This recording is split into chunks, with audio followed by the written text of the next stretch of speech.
Good day and welcome to Mission Control Houston, where the team of flight controllers is watching over the activities of the three-person crew aboard the International Space Station.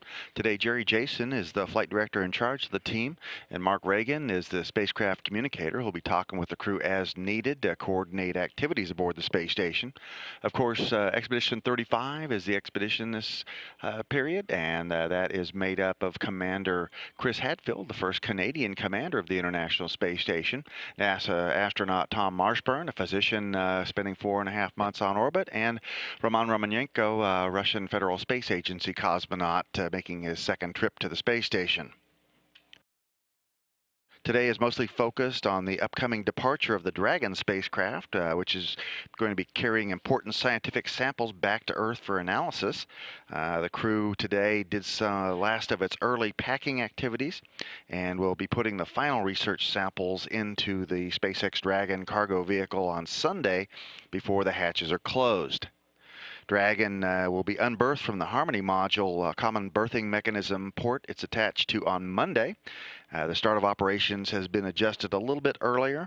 Preparations will begin now at 3:20 a.m. Central Time on Monday, with the unberthing beginning at 4:05 a.m. and release expected about 6:49 a.m. Central Time.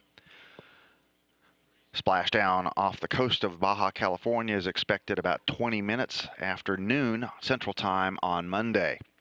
NASA TV's live coverage of Dragon's spacecraft departure begins at 4 a.m. Central Time Monday. Chris Hadfield started his morning by performing a water sample analysis using the Total Organic Carbon Analyzer, or TOCA as it's called in NASA nomenclature. Later on, he removed the sample processing unit from the coarsening in solid liquid mixtures experiment and downloaded some of the data from that experiment. That's one of the experiments that was carried up on Dragon 3 weeks ago, and it will be returned to scientists at Northwestern University near Chicago just days after it left the station. That's very important to them as they want to analyze those samples as quickly as possible, since they tend to degrade if left in storage. Hadfield also worked with the binary colloidal alloy test, which examines very, very tiny particles that are spread throughout liquid. That's known as colloid suspension and commonly found in things such as milk, paint, and electric polishing compounds and food products. Tom Marshburn, meanwhile, is continuing checkout activities of the Marangoni InSight experiment. Marangoni convection is the flow that is driven by the presence of a surface tension gradient that is produced by temperature differences within the liquid-gas interface. Convection in liquid silicon oil is generated by heating one disk hotter than the other disk in this experiment, and scientists are trying to observe flow patterns of how the fluids move to learn more about how heat is transferred in microgravity. The experiment is a Japan Aerospace Exploration Agency sponsored experiment. Marshburn's been working in the Destiny Laboratory on that experiment all week long. Marshburn also working in the Columbus Laboratory today to prepare for the first run of the seedling growth experiment that's inside the European Space Agency lab. That experiment looks at how plants grow in space. We'll be taking images of the plants and downlinking them to Earth throughout their growth period. And then the plants are going to be harvested and returned to Earth for analysis by the scientists with that experiment. Results of that research may be able to help researchers improve food production on the ground, and that could also help with food productions for future long-duration missions to other destinations in our solar system, such as asteroids, Lagrange points, the Moon, or Mars. A little bit later on today, Marshburn and Hadfield will continue their transfer operations for the Dragon cargo craft. They will also complete some onboard training in preparation for Monday's departure of the cargo vehicle.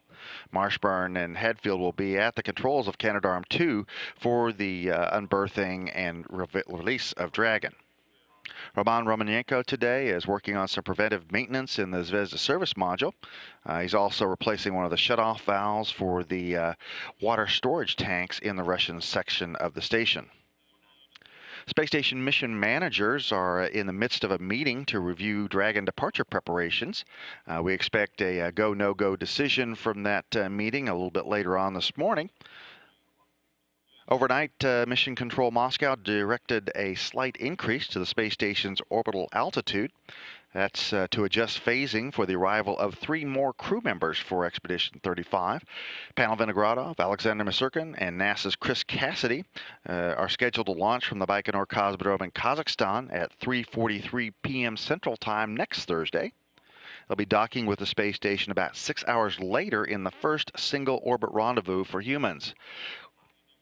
Tested that capability on Progress unmanned vehicles previously, but never on humans. The launch coverage will begin at 2:30 p.m. Central Time, March 28. The launch again scheduled for 3:43 p.m. Docking coverage will begin on NASA TV at 8:45 p.m. with the docking set for 9:32 p.m. And then at 10:30 p.m. NASA TV will begin coverage for the Soyuz hatch opening and welcoming ceremonies. That hatch opening is scheduled for 11:10 p.m. on Thursday Central Time. Today, that trio is on the ground at the Baikonur Cosmodrome in Kazakhstan. On the left in this crew portrait is Chris Cassidy, in the middle Pavel Vinogradov, and on the right Alexander Misurkin. 3 crew members are making final preparations for launch. All systems on the International Space Station continuing to work very well today. This is Mission Control Houston.